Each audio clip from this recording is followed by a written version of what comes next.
अस्सलाम students, Mohammad Iqbal physics lecturer, और आज हम पढ़ रहे हैं lecture 10 part 2 part B. Part 1 आप देख चुके हैं, तो वहीं से बात शुरू करते हैं जहाँ पे हमारी बात ख़त्म हुई थी, यानी टॉर्क जो है उसकी डायरेक्शन पे बात हो रही थी। हमने ये बात कर ली थी कि टॉर्क बराबर होता है आर क्रॉस एफ के। तो अब इसकी डायरेक्शन की बात करते हैं। अब देखिए, टॉर्क जो है वो डेफिनेशन के मुताबिक is perpendicular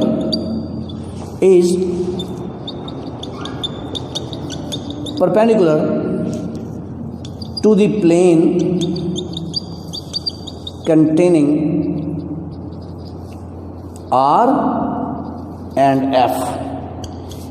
यानी जो टॉर्क है वो R और F पर परपेंडिकुलर होगा। टॉर्क जो है वो R और F पर परपेंडिकुलर होगा और उस प्लेन पर भी परपेंडिकुलर होगा जिस प्लेन में R और F हैं। ठीक है। अच्छा, इसकी डायरेक्शन कैसे फाइंड करते हैं? वही राइट हैंड रूल से। राइट हैंड रूल से फाइंड करते हैं। राइट हैंड रूल से, ठीक है। तो R से F की तरफ रोटेट करते हैं तो उससे जो है वो आपको डायरेक्शन मिल जाती है। लेकिन यहाँ पे इसको थोड़ा सा हम और सिंप्लीफाई करके आपको बताते हैं। आप एक और काम करें,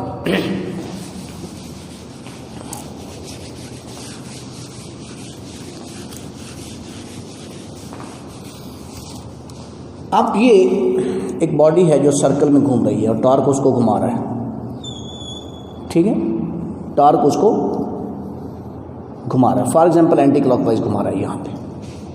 और ये जो बॉडी है ये इस पॉइंट के गिर्द घूम रही है, जैसे कि ये। ठीक है, तो ये दरमियान वाला इसका पिवट है। इस पिवट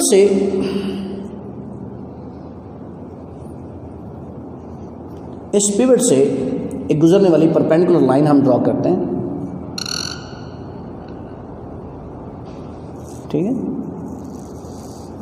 इस परपेंडिकुलर लाइन को हम कहते हैं एक्सिस ऑफ रोटेशन। ठीक है, एक्सिस ऑफ रोटेशन क्या होती है?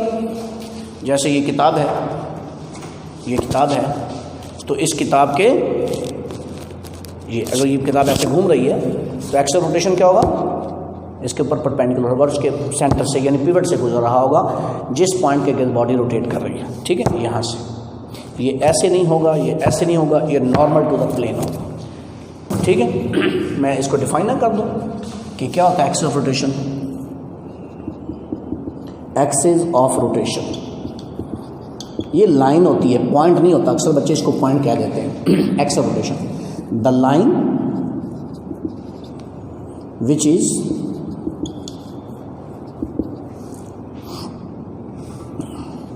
Normal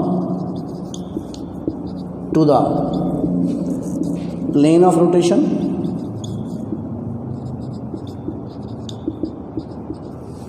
and normal to the plane of rotation and passing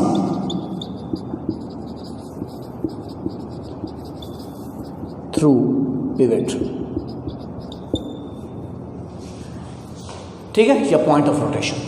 तो जिस पॉइंट के गिर्द बॉडी घूम रही होती है उसमें से ये लाइन पास कर रही होती है और normal to the plane of rotation होता है। यानी अगर बॉडी एक्स वाई प्लेन में रोटेट कर रही है तो इसका एक्सेस किधर होगा?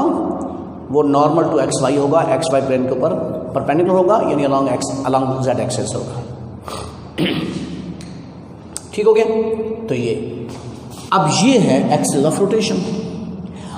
तो टॉर्क जो है जो इस बॉडी को घुमा रहा है एंटी क्लॉकवाइज, इस एग्जांपल में उसकी डायरेक्शन हम कैसे फाइंड करेंगे? तो उसकी डायरेक्शन आप राइट हैंड रूल से फाइंड करेंगे। आप अपने दाएं हाथ की फिंगर को रोटेशन के अलॉन्ग लाएं, रोटेशन के अलॉन्ग। तो जो अंगूठा है, खड़ा हुआ अंगूठा, ये आपको इसकी डायरेक्शन बताएगा। तो इस केस में जो टॉर्क की डायरेक्शन है वो ये होगी along the axis of rotation. Axis of rotation के साथ साथ, ठीक है, along the axis of rotation in upward direction. तो अगर बॉडी एंटी क्लॉकवाइज रोटेट हो रही है टॉर्क की वजह से, तो उस वक्त टॉर्क की डायरेक्शन क्या होगी? Upward. along the axis of rotation, इसलिए इसको हम कहते हैं axial vector.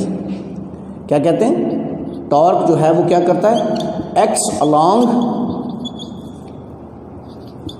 axis of rotation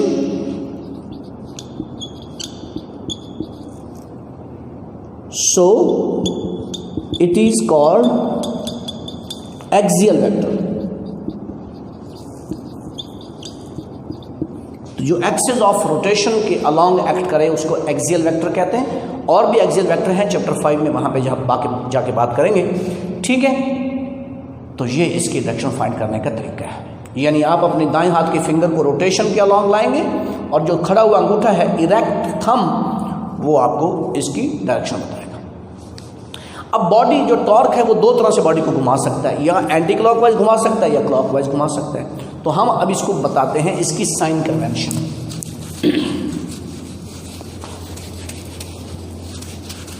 sign convention,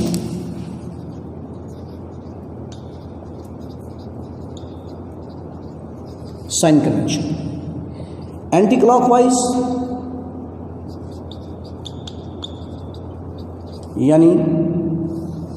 यानी इस तरह से एंटी क्लॉकवाइज ये पॉजिटिव टॉर्क होगा, ठीक है। और क्लॉकवाइज टॉर्क, क्लॉकवाइज अगर हो, यानी अगर क्लॉकवाइज हो, ठीक है, क्लॉकवाइज हो, तो फिर इस सूरत हाल में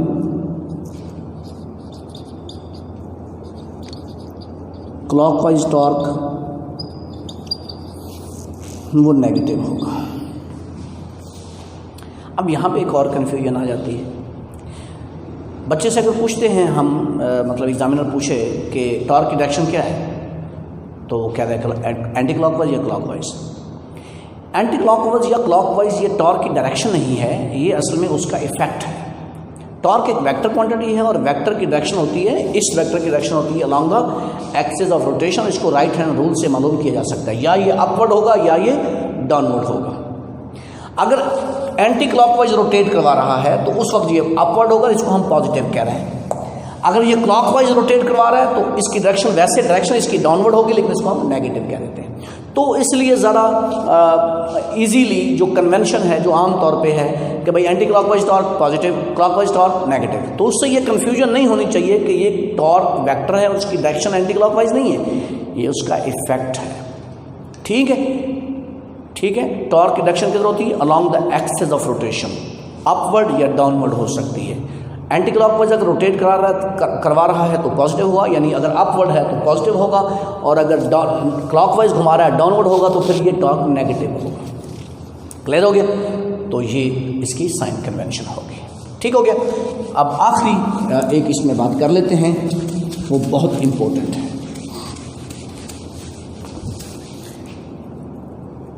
फोर्स और टॉर्क।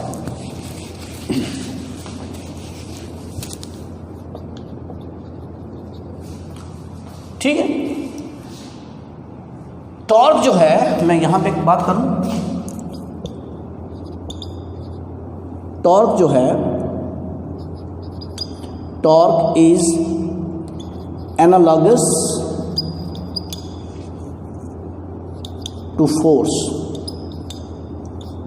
For circular motion. जो टॉर्क है वो फोर्स का मुशाबे है, फोर्स जैसा है, फोर्स जैसा, लेकिन कौन सी मोशन के लिए? सर्कुलर मोशन के लिए। ये बुक में लफ्ज़ लिखा हुआ है, इसको समझते हैं। फोर्स क्या करती है? न्यूटन कहता है force equal F is equal to M में, A is equal to F over M।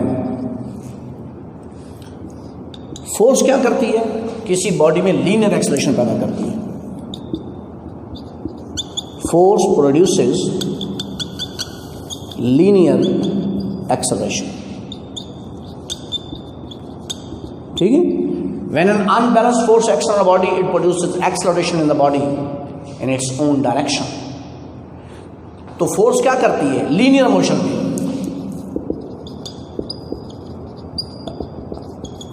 Linear या रेक्टिलिनियर या ट्रांसलेटरी मोशन में फोर्स क्या करती है? लीनियर एक्सेलरेशन पैदा करती है। वही काम टॉर्क सर्कुलर मोशन के लिए करता है।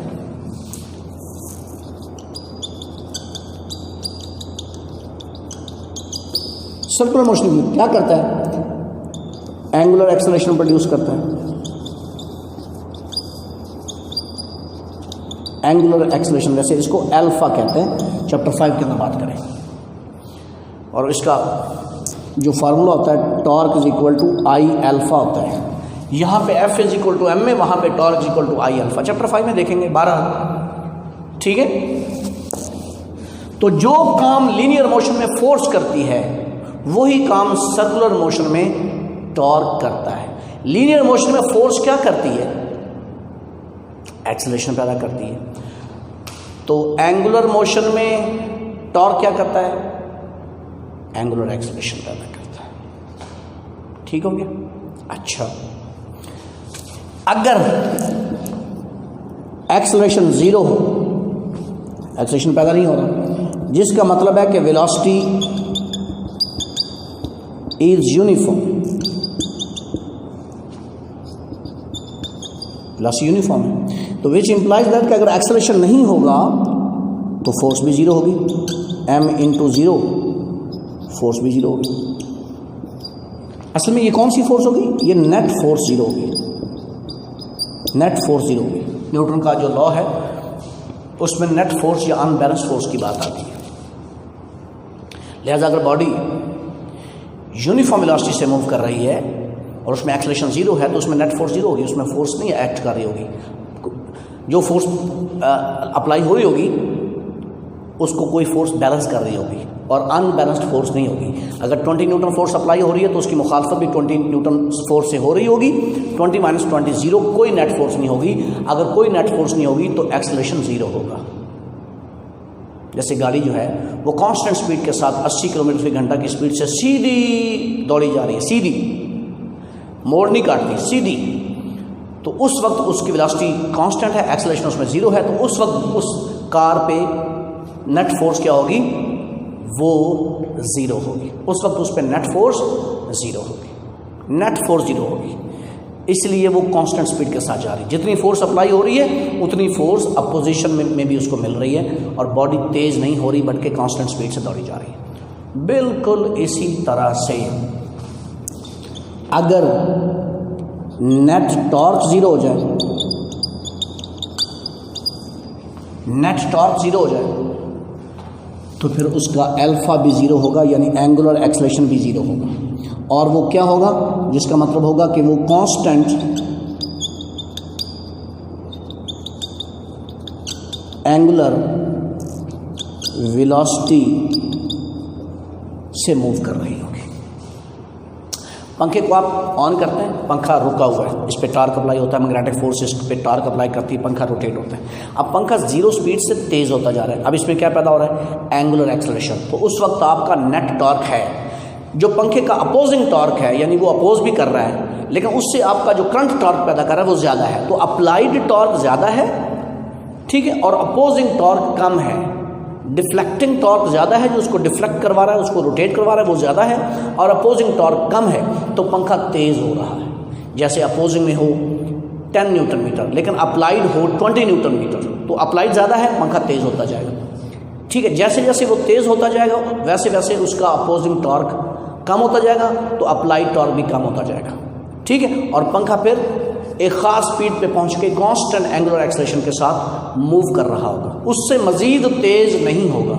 अगर मज़ीद तेज़ नहीं होगा तो मज़ीद, इसका मतलब उसमें एक्सेलरेशन अब नहीं है, एक्सेलरेट वो नहीं कर रहा, बल्कि वो कांस्टेंट स्पीड के साथ रोटेट करना शुरू कर गया है। एट दैट पॉइंट हम ये कहते हैं कि the fan is rotating with constant angular velocity, so there is no acceleration, angular acceleration will be zero. और क्योंकि टॉर्क क्या करता है? वो एंगुलर एक्सेलरेशन पैदा करता है। अगर एंगुलर एक्सेलरेशन जीरो है तो फिर उसमें नेट टॉर्क भी जीरो होगा। तो देखो कहाँ से बात हमारी चली। अक्सर बच्चे ये कहते हैं कि घूम जाना टॉर्क है, जबकि यहाँ पे आ गया कि घूमती हुई बॉडी का टॉर्क भी जीरो हो सकता है, घूमती हुई बॉडी का नेट टॉर्क जीरो हो सकता है। ये है हमारा बहुत इम्पोर्टेंट टॉपिक टॉर्क। मुझे उम्मीद है कि आपने लेक्चर को बड़े ध्यान से सुना है। इसको तैयार कीजिए, पॉइंट्स नोट कीजिए, कोई क्वेश्चन हो तो वो आप मुझसे पूछ सकते हैं। मेरा चैनल सब्सक्राइब कीजिए मोहम्मद इकबाल वट्टू फिज़िक्स लेक्चरर, और साथ साथ एस्पायर कॉलेज चिश्तियाँ का ऑफिशियल यूट्यूब चैनल भी सब्सक्राइब कीजिए। इन दोनों पे आपको मेरे ये लेक्चर्स फर्स्ट ईयर और सेकंड ईयर के मिल जाएंगे। तो स्टे सेफ, अपना ख्याल रखिएगा। मिलते हैं अगले लेक्चर में। अल्लाह हाफिज़।